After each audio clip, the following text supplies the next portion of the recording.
sembah Kau Tuhanku, sebab kasih-Mu bagiku. Tak ku takut dan ragu, karena Kau ada dalamku. Kan ku nyatakan kebesaran-Mu, ku saksikan di setiap nafasku. Perbuatan-Mu ajaib bagiku, Yesus penyelamatku.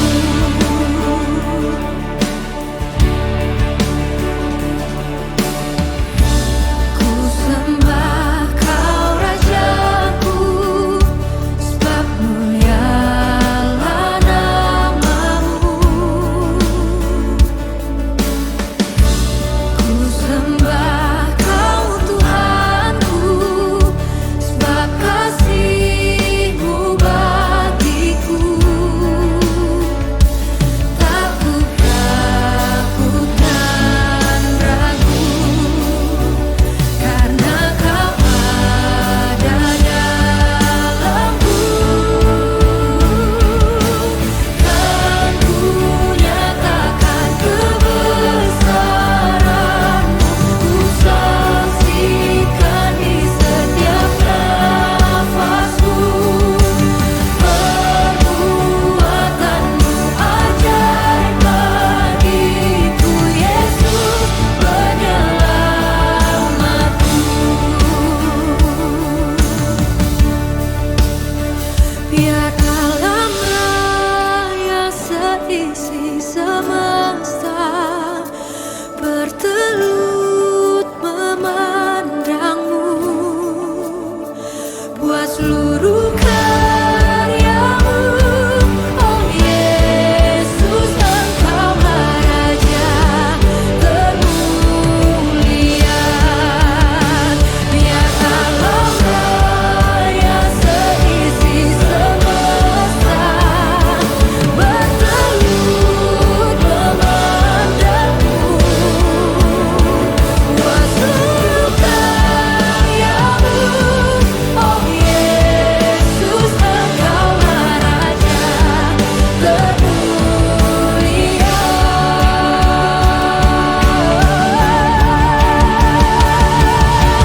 Kan ku nyatakan kebesaran-Mu, ku saksikan di setiap nafasku.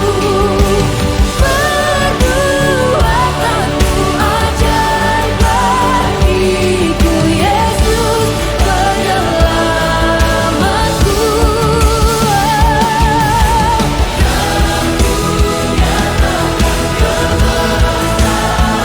saksikan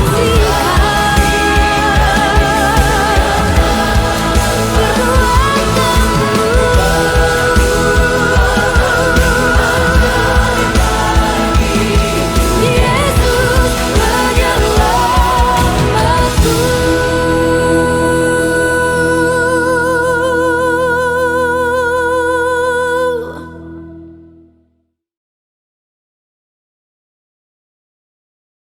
Haleluya. Silakan duduk saudara-saudara. Pagi ini judul firman Tuhan yang saya sampaikan adalah Becoming a Faithful Finisher. Becoming a Faithful Finisher, atau menjadi orang yang setia sampai tuntas. Menjadi setia sampai selesai. Tuhan ingin kita menyelesaikan segala sesuatu yang sudah kita mulai. Mari kita bersama-sama melihat dari 2 Korintus pasal yang ke-8. 2 Korintus pasal yang ke-8 ayat 10 sampai dengan yang ke-11. Saya akan bacakan, saudara bisa memperhatikan dengan baik. Inilah pendapatku tentang hal itu, yang mungkin berfaedah bagimu. Memang sudah sejak tahun yang lalu kamu mulai melaksanakannya dan mengambil keputusan untuk menyelesaikannya juga. Saya ingin kita berhenti dulu di sini. Ada yang saya mau jelaskan. Jadi di sini kita melihat bahwa jemaat Korintus sudah memulai sesuatu 1 tahun yang lalu. Sebuah proyek, sebuah pekerjaan yang sudah mereka mulai setahun yang lalu. Apa pekerjaan atau proyek yang sudah mereka mulai setahun yang lalu? Mereka punya proyek untuk membantu teman-teman atau saudara seiman yang di Yerusalem yang mengalami kesulitan secara ekonomi. Jadi proyek mereka kumpulkan dana untuk dikirim ke Yerusalem. Tetapi rupanya karena berbagai macam persoalan intern, proyek atau pekerjaan yang bagus ini terhenti di tengah jalan.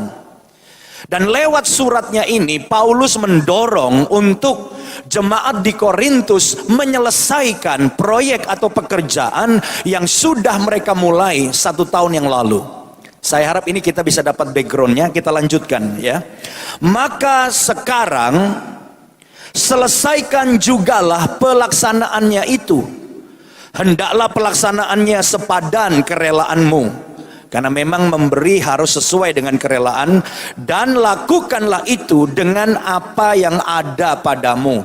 Bantu orang dengan apa yang ada pada kita. Jangan dari hutang. Tidak boleh bantu orang lewat hutang. Tetapi intinya saudara-saudara, lewat ayat ini Rasul Paulus mendorong jemaat di Korintus untuk menyelesaikan pekerjaan atau proyek yang sudah mereka mulai setahun yang lalu. Saya tidak tahu bagaimana dengan saudara dan saya. Adakah di antara kita yang sudah memulai sesuatu, entah itu proyek atau pekerjaan, tetapi terhenti di tengah jalan? Mungkin di sini ada mahasiswa yang kuliah, sudah 3 tahun, kurang setahun lagi saudara akan selesai, tapi saudara cuti atau saudara tidak menyelesaikannya. Dan hari ini Tuhan mendorong lewat ayat ini untuk setiap kita yang sudah memulai sesuatu, jangan berhenti di tengah jalan. Tetapi marilah setiap kita menyelesaikan pekerjaan yang sudah kita mulai. Saudara mungkin bertanya kepada saya, Pak, kok hal yang sepele ini dijadikan materi khotbah? Soal nggak menyelesaikan pekerjaan dibahas. Saya ingin katakan, nanti kita belajar sama-sama. Firman Tuhan dengan jelas memberitahu bahwa Tuhan ingin, kalau kita sudah memulai sesuatu, Tuhan ingin kita menyelesaikannya. Tuhan tidak ingin kita berhenti di tengah jalan. Nah, hari ini mari kita belajar bersama-sama. Ada 4 alasan mengapa kita harus menyelesaikan pekerjaan yang sudah kita mulai. Kita harus menyelesaikannya dan mengakhirinya. Ada 4 alasan. Mari kita membahasnya satu persatu. Alasan yang pertama, menyelesaikan pekerjaan adalah perintah Tuhan dan perbuatan Tuhan atau teladan yang Tuhan berikan dalam tindakan. Di dalam Mazmur pasal 33 ayat yang keempat, coba kita perhatikan dengan baik.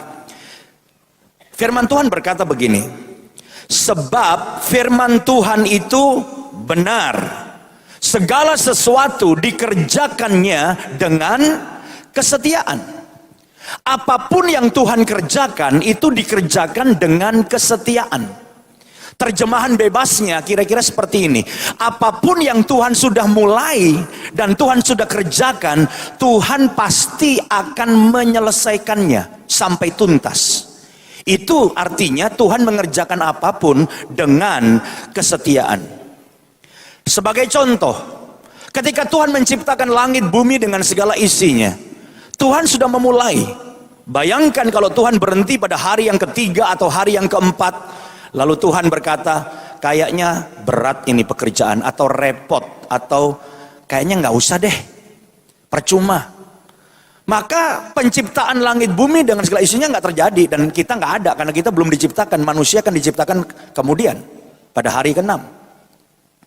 Tetapi kita melihat bahwa Tuhan memulai sebuah proyek, pekerjaan, Tuhan pasti menyelesaikan sampai tuntas. Demikian juga dengan Tuhan Yesus. Tuhan Yesus memberikan teladan, saudaraku, dan Tuhan Yesus berkata di dalam Yohanes pasal 4 ayat yang ke-34. Mari kita lihat sama-sama Yohanes pasal 4 ayat 34. Tuhan Yesus berkata begini, makananku ialah melakukan kehendak Dia yang mengutus aku dan menyelesaikan pekerjaannya. Sangat menarik di sini Tuhan Yesus berkata makananku. Tuhan Yesus nggak berkata pakaianku atau berlianku. Kalau pakaian itu bisa ditunda, kita bisa beli pakaian itu ditunda. Tapi kalau makanan itu nggak bisa ditunda, saudara. Sehari aja kita nggak makan udah lemes. Jadi makanan itu bicara tentang sesuatu yang primer, yang penting. Dan dikatakan makananku ialah melakukan kehendak Dia yang mengutus aku dan, perhatikan saya garis bawahi, menyelesaikan pekerjaannya. Jadi Yesus datang dalam dunia ini dengan misi yang khusus dari Bapa, dan Yesus menyelesaikan misinya. Yesus menyelesaikan pekerjaannya. Apa misi utama Yesus datang dalam dunia? Misi utama Yesus datang dalam dunia bukan sekedar untuk menyembuhkan orang sakit. Orang buta melihat, orang lumpuh berjalan, orang tuli mendengar, atau bahkan Lazarus yang mati dibangkitkan. Bukan itu misi utama Yesus datang dalam dunia. Misi utama Yesus datang dalam dunia adalah untuk menyelamatkan manusia dari dosanya, untuk menyelamatkan saudara dan saya dari neraka. Dan untuk itu Yesus harus menebus dosa manusia lewat Dia mati di atas kayu salib. Jadi walaupun Petrus menahan jangan sampai Yesus naik ke atas kayu salib, tapi Yesus bilang aku harus naik ke atas kayu salib, aku harus mati, aku harus menyelesaikan misiku. Itu sebabnya di atas kayu salib, sebelum Yesus mati, Yesus berkata, it is finished. Sudah selesai.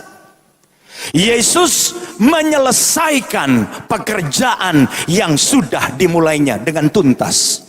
Yesus menyelesaikan misi yang sudah dimulainya dan diselesaikan dengan tuntas. Saya ingat ketika saya tingkat 3 sekolah teologi di Jakarta, saya mengalami yang namanya bosan kuliah. Saya begitu menyala-nyala dan berapi-api untuk segera memulai gereja baru yang akan saya mulai. Atau paling tidak saya memulai ministry, pelayanan saya. Rasanya duduk dan belajar tiap hari di sekolah teologi mulai membosankan. Rasanya sudah mau meledak dan on fire bagi Tuhan. Teman-teman yang lain juga banyak yang seperti saya. Mereka ngobrol-ngobrol dan bilang, yuk nggak usah sampai kelar yuk. Buat apa sih sampai di wisuda cuma pakai toga doang? Yang satu juga bilang, iyalah ngapain? Paling-paling lulus gelarnya STH. Itu singkatan sok tahu katanya. Udah kita kan udah ngerti dasar-dasarnya, penting itu khotbah jangan ngaco, tafsirannya benar, punya ilmu hermeneutik, eksegesisnya benar, udah kita mulai gereja saja. Tapi saya beruntung sebelum saya mengambil keputusan berhenti sekolah kuliah teologi, saudara, saya berdoa, Tuhan, apakah benar saya tidak perlu lulus dan saya segera memulai pelayanan saya? Lumayan ngirit 1-2 tahun, Tuhan, lebih cepat saya pelayanan. Nah, karena saya berdoa sebelum saya mengambil keputusan, Tuhan pimpin saya ketemu seorang pendeta senior yang dipakai Tuhan. Dalam pertemuan itu saya tanya, Om, saya kayaknya mau percepat nih kuliah, lama banget ini teori-teori terus. Saya mau langsung buka gereja Om, lumayan lebih cepat kan memenangkan jiwa. Gimana Om? Jawaban pendeta ini apa saudara? Dia bilang begini, Yosia, kamu baca di Alkitab, pernah enggak Tuhan memulai sesuatu dan tidak selesai? Allah mengerjakan sesuatu dan enggak selesai. Dan saya mempelajari enggak pernah. Tuhan kalau memulai sesuatu pasti selesai. Saya jawab, enggak pernah Om. Lalu pendeta senior itu bilang begini, itu sebabnya nasihat saya, kamu jangan terburu-buru karena semangat, on fire, berhenti kuliah nggak selesai mulai pelayanan. Segala sesuatu itu ada waktunya. Ada waktunya kamu banyak duduk dan belajar. Dan kalau kamu sudah memulai kuliah di sekolah teologi itu, selesaikanlah sampai tuntas. Karena itu perintah Tuhan dan itu teladan Tuhan Yesus. Dia menyelesaikan pekerjaannya. Dan itu yang membuat saya bertahan, saudara. Sampai akhirnya saya menyelesaikan kuliah saya. Dan setelah selesai saya baru memulai. Dan saya tahu Tuhan membuat segala sesuatu indah pada waktunya. Itu sebabnya hari ini saya ingin mendorong setiap saudara, selesaikanlah sebuah pekerjaan yang sudah Anda mulai. Selesaikan dengan tuntas. Karena apa? Karena itu perintah Tuhan dan teladan Tuhan Yesus. Yang setuju katakan amin. Mari kita berikan kemuliaan bagi Tuhan. Haleluya. Yang kedua, mengapa kita harus menyelesaikan pekerjaan yang sudah kita mulai? Karena menyelesaikan pekerjaan itu membawa kepuasan dan kebahagiaan. Jadi ketika saudara berhasil menyelesaikan pekerjaan, entah itu pekerjaan atau proyek saudara atau kuliah saudara, itu membawa kepuasan dan kebahagiaan. Saya tidak menolak bahwa ada kepuasan di dalam berkat yang besar. Ketika saudara dapat berkat besar, untung besar, ya, saudara kaya, saya nggak menyangkal bahwa di dalam berkat yang besar, keuangan yang baik, itu ada kebahagiaan. Saya juga tidak menyangkal bahwa ketika orang jalan-jalan, teman saya sekarang mulai menyisihkan waktu di tengah kesibukan, mereka kumpul sama keluarga, sama anak-anak, jalan-jalan ke Eropa, ke Amerika, pulang-pulang wajahnya ceria, saudara. Lalu dia bilang sama saya, Yos, kamu jangan sibuk pelayanan terus. Mumpung masih bisa jalan-jalan, ayo paling enggak sempatkan setahun sekali sekeluarga jalan-jalan. Pergi tuh ke New Zealand, pemandangannya indah, atau ke Eropa, atau ke Amerika, seger, enak. Saya nggak menyangkal bahwa ada kebahagiaan di dalam jalan-jalan bersama keluarga. Tapi hari ini saya ingin memberitahu satu juga sumber sukacita dan kepuasan, yaitu apa? Ketika saudara menyelesaikan sebuah pekerjaan. Ketika saudara melihat hasil kerja saudara, wah keren juga ya gua ya, kalau orang Jakarta gitu ya. Wah bagus juga ya lukisan saya. Ada banyak orang lukis nggak pernah selesai, udah 5 lukisan nggak kelar-kelar semuanya. Waktu saudara menyelesaikan sebuah pekerjaan, ada kepuasan, ada kebahagiaan. Dan ternyata Allah pun saudara-saudara menikmati hasil pekerjaannya. Allah menikmati hasil pekerjaannya ketika dia sudah menyelesaikan kerja penciptaan langit bumi dengan segala isinya. Di dalam Kejadian pasal 1 ayat yang ke-31, firman Tuhan berkata begini, maka Allah melihat segala yang dijadikannya itu sungguh amat baik. Jadi rupanya setelah Allah menciptakan langit bumi dan terakhir manusia yang dia ciptakan luar biasa, Allah nggak langsung pergi, Allah menikmati hasil ciptaannya. Walaupun hanya sebaris, tapi kita bisa membayangkan bagaimana ketika Allah menikmati pekerjaan yang sudah selesai dan betapa dia bahagia dan puas dan berkata sungguh dahsyat, sungguh amat baik. Allah menikmati. Seorang penulis buku dan penulis skenario film namanya Neil Gaiman, dia bilang begini, lakukanlah apapun juga untuk suatu pekerjaan yang harus diselesaikan. Kalau Anda sudah komitmen untuk suatu pekerjaan, lakukan dan usahakan sampai selesai. Anda akan belajar lebih banyak dari sebuah kegagalan yang besar daripada dari sesuatu yang tidak pernah Anda selesaikan. Bahkan kegagalan yang besar aja kita mesti belajar banyak hal dibanding kerjaan yang mangkrak dan nggak selesai. Neil juga menulis satu buku yang kemudian diangkat ke layar lebar. Nggak tahu saudara nonton apa nggak, judulnya Stardust.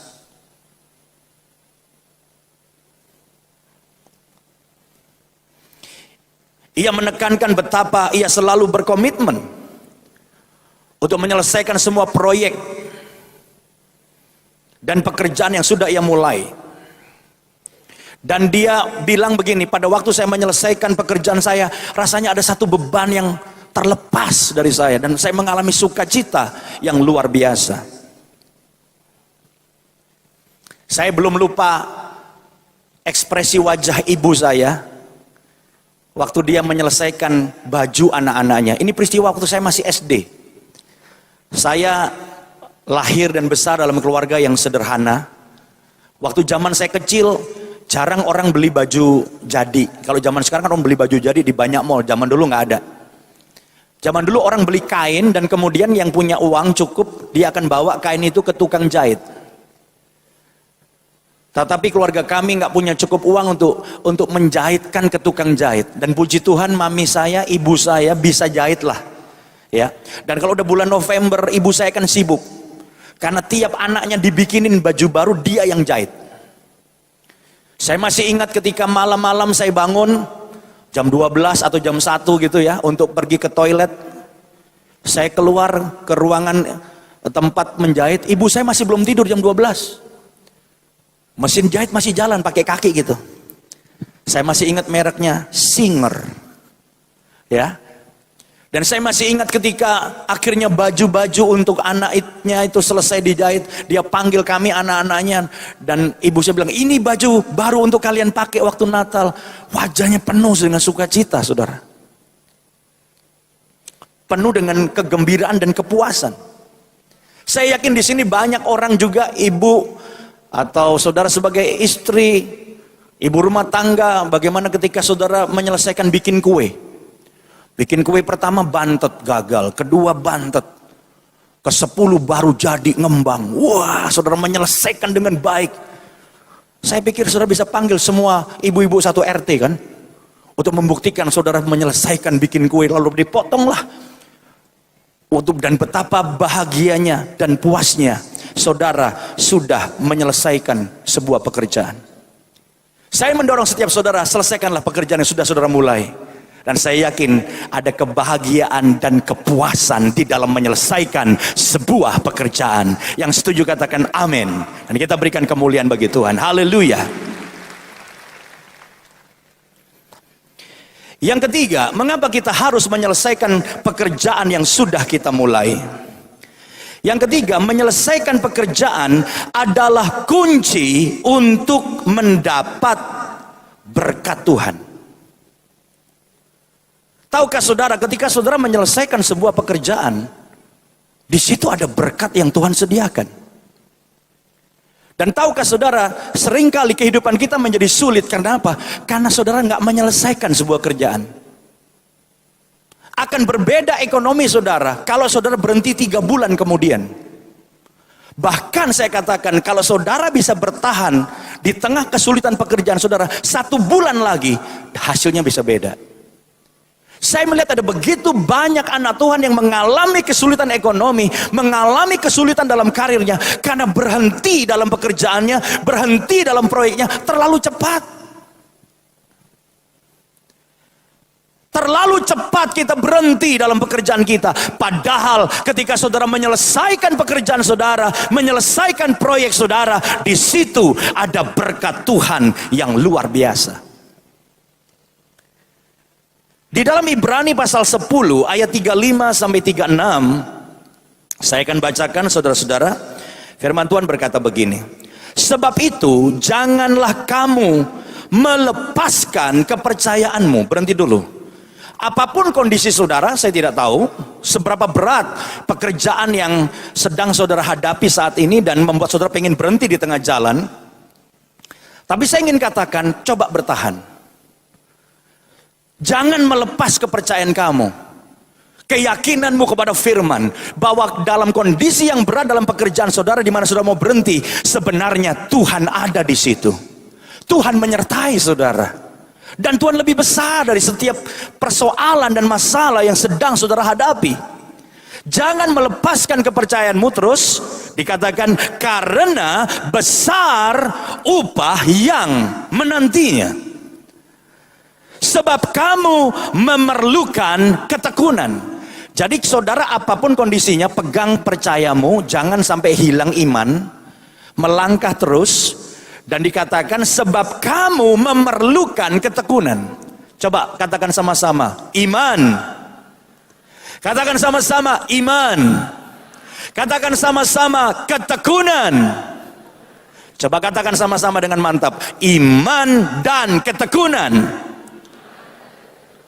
Ini penting untuk menyelesaikan pekerjaan, menyelesaikan masalah. Harus punya iman.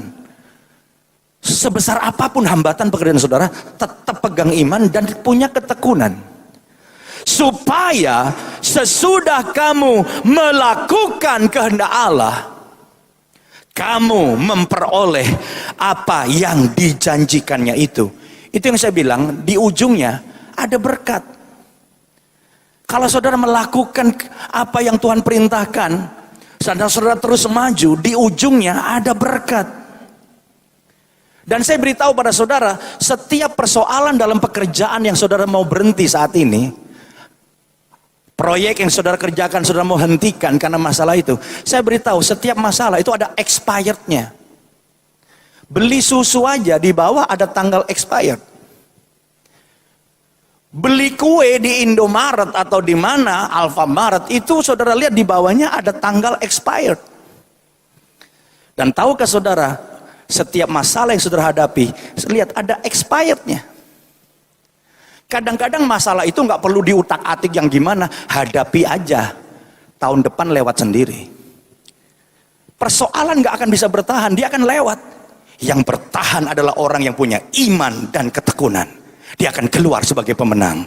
Yang percaya katakan amin. Dan berikan kemuliaan bagi Tuhan. Haleluya. Saya ingin saudara menyaksikan satu video dari seorang pelari yang bernama John Stephen Akhwari. Bagaimana dia menolak untuk menyerah dalam lomba maraton di sebuah olimpiade di Meksiko. Padahal dia jatuh di aspal, saudaraku. Kepalanya berdarah waktu dia lari. Bahunya cedera dan kakinya cedera. Dan sudah ada 18 orang yang mundur dari lomba lari olimpiade itu karena cedera. Tetapi John Stephen Akhwari menolak menjadi orang yang ke-19 yang menyerah. Dan dia berkata, negara saya mengirim saya jauh-jauh ke sini bukan untuk memulai pertandingan. Negara saya mengirim saya jauh-jauh ke olimpiade ini untuk mengakhiri pertandingan. Dia tuh larinya saking pelannya, saudaraku ya. Semua pelari udah selesai. Medali-medali sudah dibagikan. Dan orang-orang mungkin bilang, lu berhenti aja, udah gak ada medali lagi yang kamu rebut. Penonton udah pulang, stadion udah kosong. Tapi dia menolak untuk menyerah dan berhenti di tengah jalan. Dan waktu dia lari terus, rupanya berita ini didengar dan menjadi viral. Televisi meliput, radio meliput. Dan beritanya menyebar dengan cepat. Penonton yang sudah keluar dari stadion rame-rame masuk kembali. Nggak semuanya tapi cukup banyak. Mereka memberi semangat. Ada seorang pelari yang menolak untuk berhenti di tengah jalan. Dia mau menyelesaikan pekerjaannya sampai selesai. Dan nanti kita lihat dia dapat apa. Medali dia nggak dapat. Tapi karena dia pahlawan nasional negaranya. Namanya diabadikan dalam John Stephen Akhwari Athletic Foundation. Sebuah organisasi yang mendukung pelatihan atlet Tanzania untuk olimpiade. Dia diundang di dalam banyak olimpiade. Yang dapat medali emas saja nggak diundang-undang, saudaraku. Tapi dia diundang dalam banyak olimpiade. Karena apa, saudara-saudara? Karena dia sudah dianggap menjadi simbol semangat olimpiade.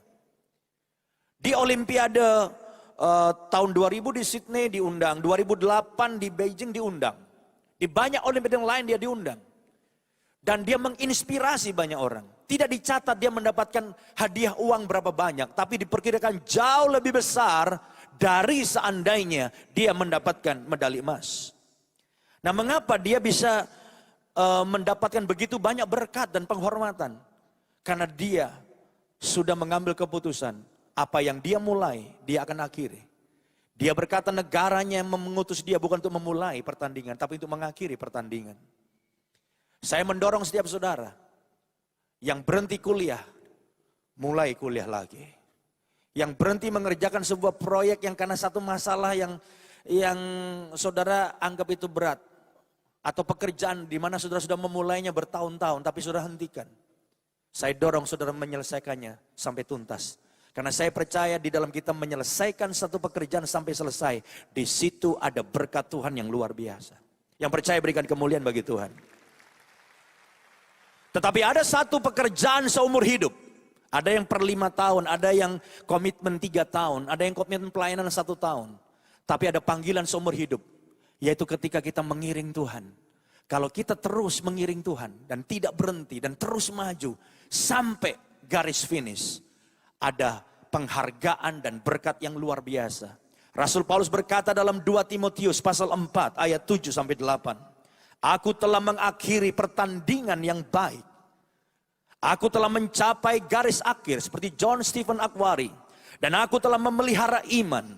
Sekarang telah tersedia bagiku mahkota kebenaran yang akan dikaruniakan kepadaku oleh Tuhan, hakim yang adil pada harinya. Tetapi bukan hanya kepada aku, melainkan juga kepada semua orang yang merindukan kedatangannya. Di penjara, Paulus tahu saat kematiannya sudah dekat. Tapi dia nggak takut saudara. Dia menghadapi kematiannya dengan berani. Dia tahu dia akan dihukum mati dengan cara dipancung kepalanya. Dia berkata, darahku bentar lagi mengalir. Tapi aku sudah mengakhiri pertandingan yang baik. Aku tahu dalam pelayanan begitu banyak masalah persoalan, tapi aku mengakhirinya sampai akhir. Itu sebabnya dimanapun saudara duduk saat ini, komitmen saudara kepada Tuhan itu seumur hidup, selesaikan sampai akhir. Kalau saudara pernah melayani dan sekarang berhenti pelayanan, dengar baik-baik, mulailah pelayanan kembali, selesaikan. Pelayanan dalam bidang apapun. Kalau engkau sudah memulai satu pekerjaan, selesaikan sampai tuntas. Kalau engkau berhenti kuliah dan belum selesai, selesaikan kuliah saudara. Dan saya percaya ada berkat Tuhan yang besar pada akhir dari pekerjaan kita. Yang percaya berikan kemuliaan bagi Tuhan. Haleluya. Alasan keempat yang terakhir, mengapa kita harus menyelesaikan pekerjaan kita. Dan ini saya rasa sangat simpel, sangat sederhana. Tapi ini sebuah pembuktian. Yang keempat, menyelesaikan pekerjaan adalah tanda kesetiaan. Ini pembuktian. Orang yang menyelesaikan pekerjaannya, dia bisa disebut orang yang setia.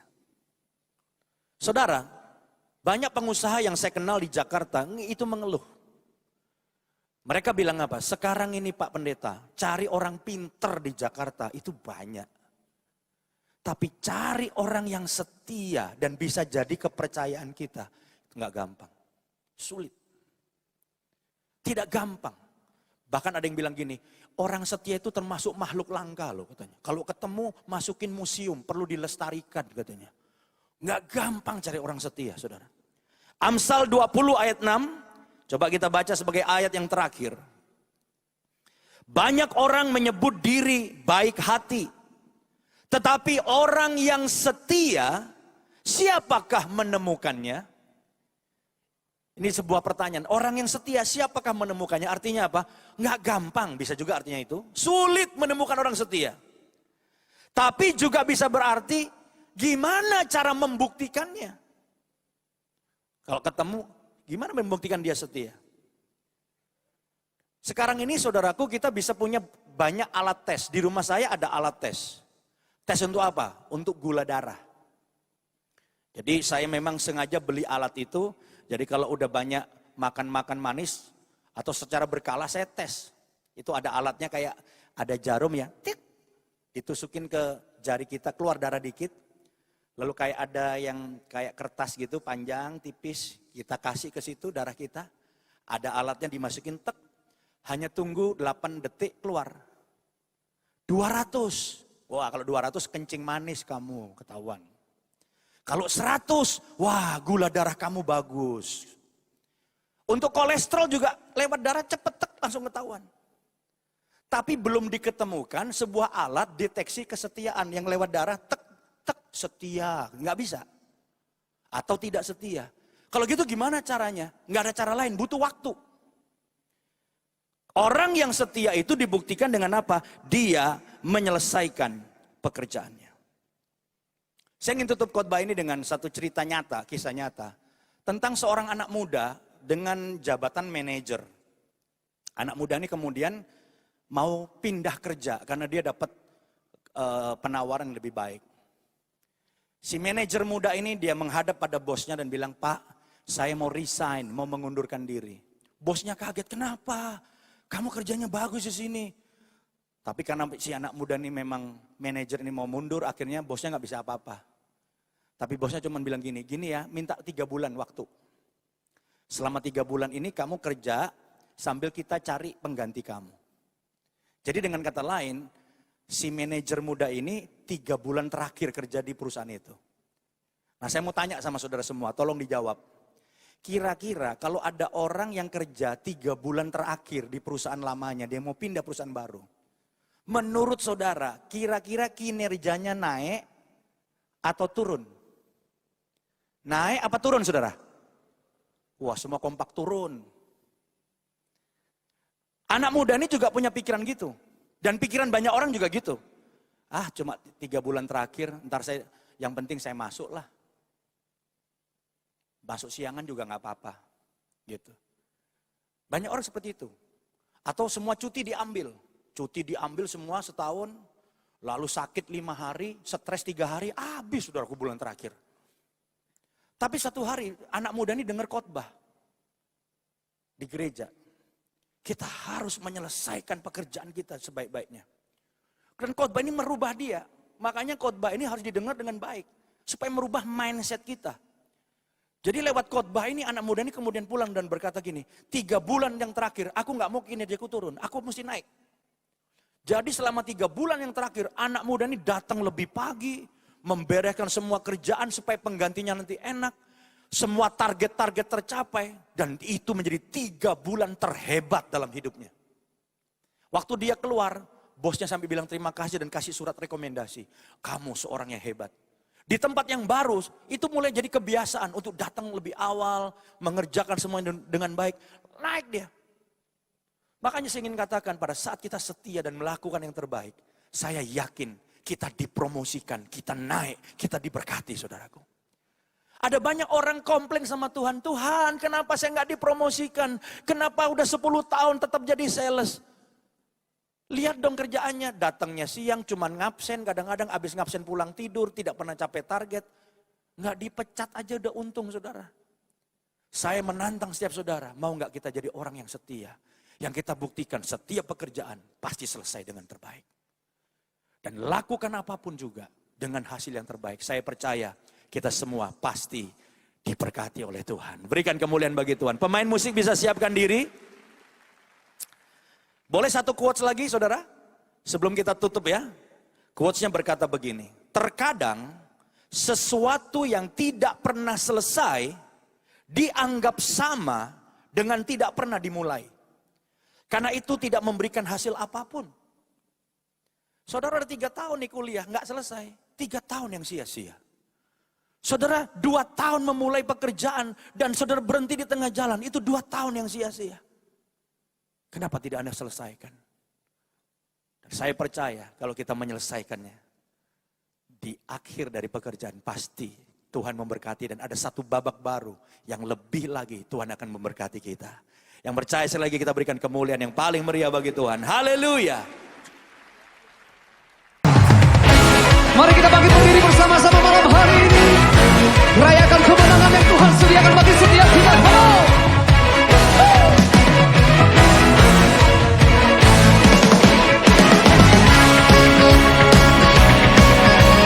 Sebab Engkau satu-satunya Tuhan yang tak tertandingi oleh apapun di dunia ini.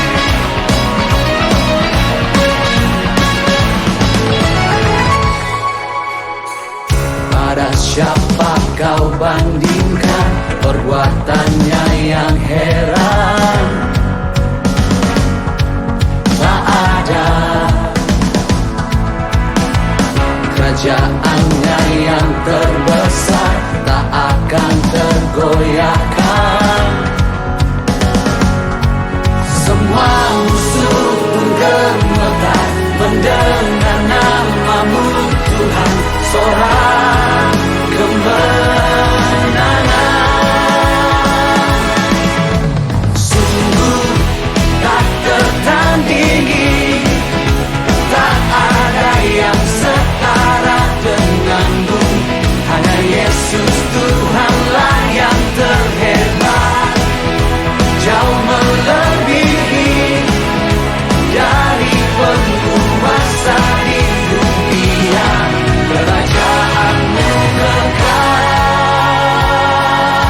menerima kasih karunia dan damai sejahtera Tuhan Yesus Kristus. Dan kasih Allah Bapa kita, serta persekutuan Roh Kudus menyertai setiap kita, sekarang, seterusnya, dan selamanya. Amin. Saudara telah mengikuti ibadah online GBI Alpha Omega. Saudara yang diberkati melalui tayangan ibadah online diberi kesempatan untuk memberi persembahan. Bagi jemaat yang rindu menabur pekerjaan Tuhan di GBI Alpha Omega, dapat memberikan persembahan dan persepuluhan secara online melalui rekening BCA 014-323-7777 atas nama PT Graha Alpha Omega. Sertakan keterangan untuk persembahan atau perpuluhan. Mari memberi dengan penuh sukacita dan ucapan syukur. Untuk mendapatkan informasi terupdate mengenai ibadah online dan informasi lain seputar gereja, Anda dapat mengaksesnya melalui website GBI Alpha Omega. Jesus Christ bless you. Kaulah nafas hidupku.